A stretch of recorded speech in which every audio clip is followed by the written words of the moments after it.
More than just energy is likely to change thanks to a covert agreement between Canada and Denmark. It might reshape the ownership of the minerals that drive the most cutting-edge technologies in the world.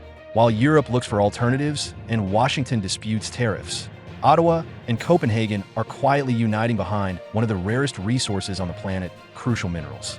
These are the subterranean components that enable cell phones to operate, electric automobiles drive, and wind turbines spin. And now, Canada and Denmark might be building a supply chain that can rival China's hegemony. This isn't an account off-mining. Control over the unseen foundations of global technology is at stake. Today, we're looking at how the rare earth partnership between Canada and Denmark might change the course of global technology. Rare earth elements are ubiquitous in contemporary life. Strong magnets found in cell phones, computers, and fighter jets require neodymium dysprosium and terbium. Batteries, catalytic converters, and camera lenses all use lanthanum and curium. The machines and gadgets that characterize the 21st century would not function without them. The catch is this: advanced defense systems, clean energy, and electric vehicles have increased demand, yet supply is concentrated in a small number of areas.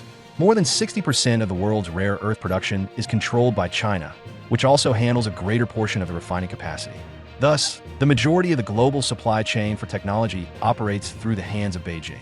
Although this inequality is not new, it is growing more pressing in 2025.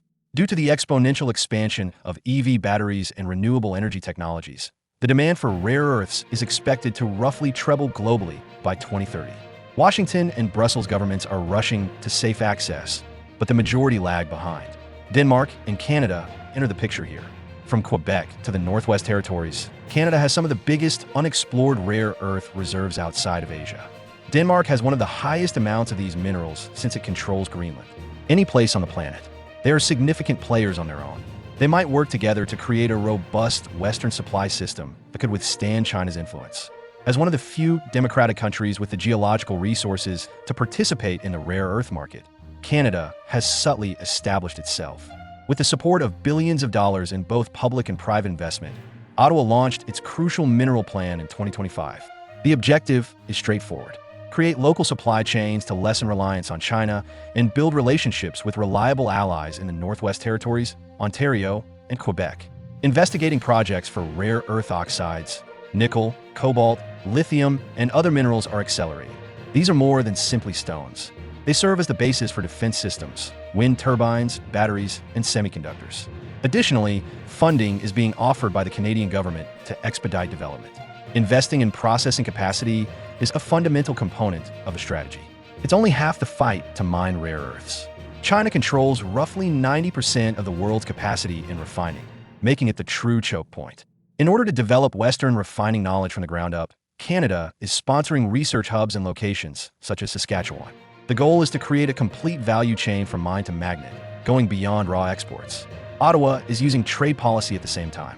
Important mineral agreements are being negotiated by Canada with the US, Japan, and the EU. However, Denmark may play the most strategic role. The two nations may create a transatlantic bridge for rare earth security by connecting Greenland's raw resources with Canada's mining and refining activities. This is more than simply an economic issue for Canada. It has to do with industrial independence, global importance, and national security. As the US turns home and China tightens its hold on exports, Canada is grabbing the opportunity and discovering an unexpected friend in Denmark. When people think of Denmark, they picture the green urban design of Copenhagen or wind turbines on the North Sea. However, Denmark's true advantage in the rare earth game is in Greenland, thousands of kilometers away. Greenland, a self-governing region of the Kingdom of Denmark, has some of the most abundant rare earth element resources outside of Asia. According to geologists, the Kanefeld deposit in Greenland alone may contain enough rare earth oxides for decades to compete with China's production. Important minerals, including uranium, zinc, and other elements can be found at other locations around southern Greenland. Niobium is necessary for high-tech uses. The challenge has always been political, despite the enormous magnitude. Due to environmental concerns, the people of Greenland have opposed various mining projects, and Denmark has had to strike a compromise between local interests and international demand. However, the equation is changing in 2025. Growing worldwide rivalry for rare Denmark and Greenland can no longer overlook the chance because of Earth's. In an effort to make Greenland a dependable Western supplier of vital minerals, Copenhagen is now collaborating more closely with foreign partners to establish mining operations under more stringent sustainability regulations. Canada becomes crucial at this point. Denmark is in charge, the resource base, but lacks the financial clout to act swiftly and extensive refining experience. Canada can give Denmark and Greenland exactly what they need with its crucial mineral strategy and expanding processing capability. By working together, they might establish a transatlantic supply chain that avoids China and guarantees vital resources for North America and Europe. Despite the Arctic's remoteness, Denmark is the key to making Greenland a frontline asset in the global technology competition. Canada and Denmark are both mid-sized players when taken alone, but when combined, their strengths create a unique blend. Canada contributes decades of mining experience, scale, and funding. Denmark gives authority over the reserves in Greenland, one of the few locations outside of Asia where rare earths may be found in quantities that are profitable. The reasoning is simple. The basis of a Western supply chain is created when you combine Denmark's access to unexplored sources with Canada's ability to develop and refine. This is important, since rare earths differ from gas and oil. Drilling a well and then shipping the product is not enough. Before they can be utilized in batteries, semiconductors, or magnets, they must undergo extensive refinement, specialized knowledge, and years of investment. Through combining their resources, Canada and Denmark can split the cost of those expenses and shorten deadlines. Additionally, there is a political benefit. Both the United States and the European Union view Canada as a reliable partner.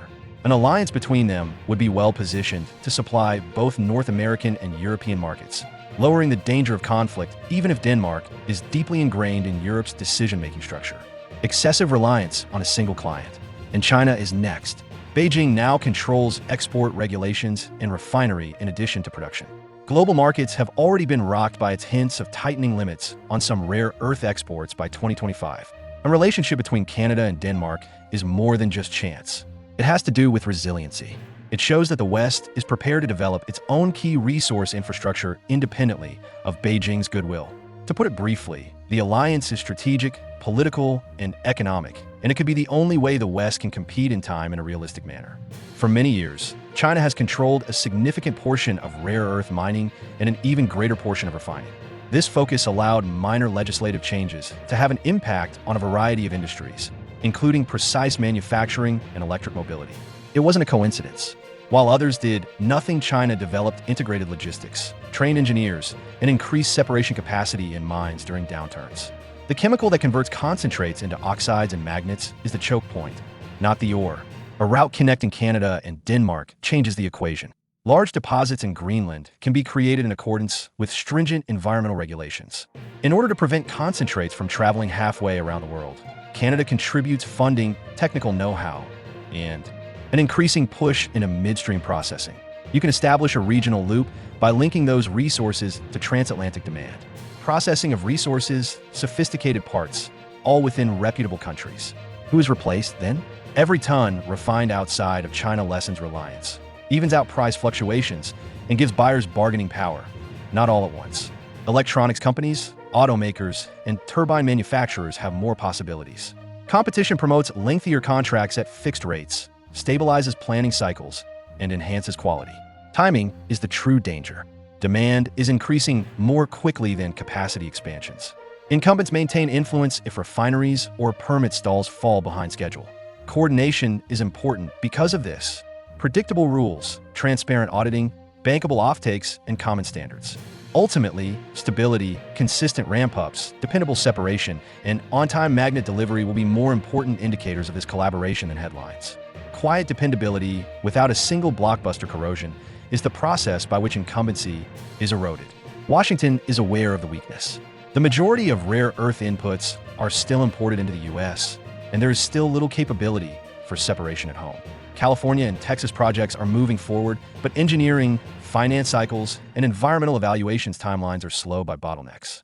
Simultaneously, policy focus is divided between conventional energy needs, tariff discussions, and industrial reshoring, leaving less money for meticulous midstream build-out. For this reason, it is important for the U.S. to align with Canada and Denmark. It can turn into a helpful lifeline or a loss the opportunity to be a leader.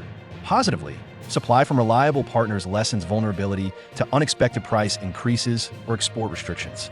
Instead of relying on unstable spot markets, automakers, and sophisticated manufacturing in strategic regions can prepare with longer contracts linked to transparent standards.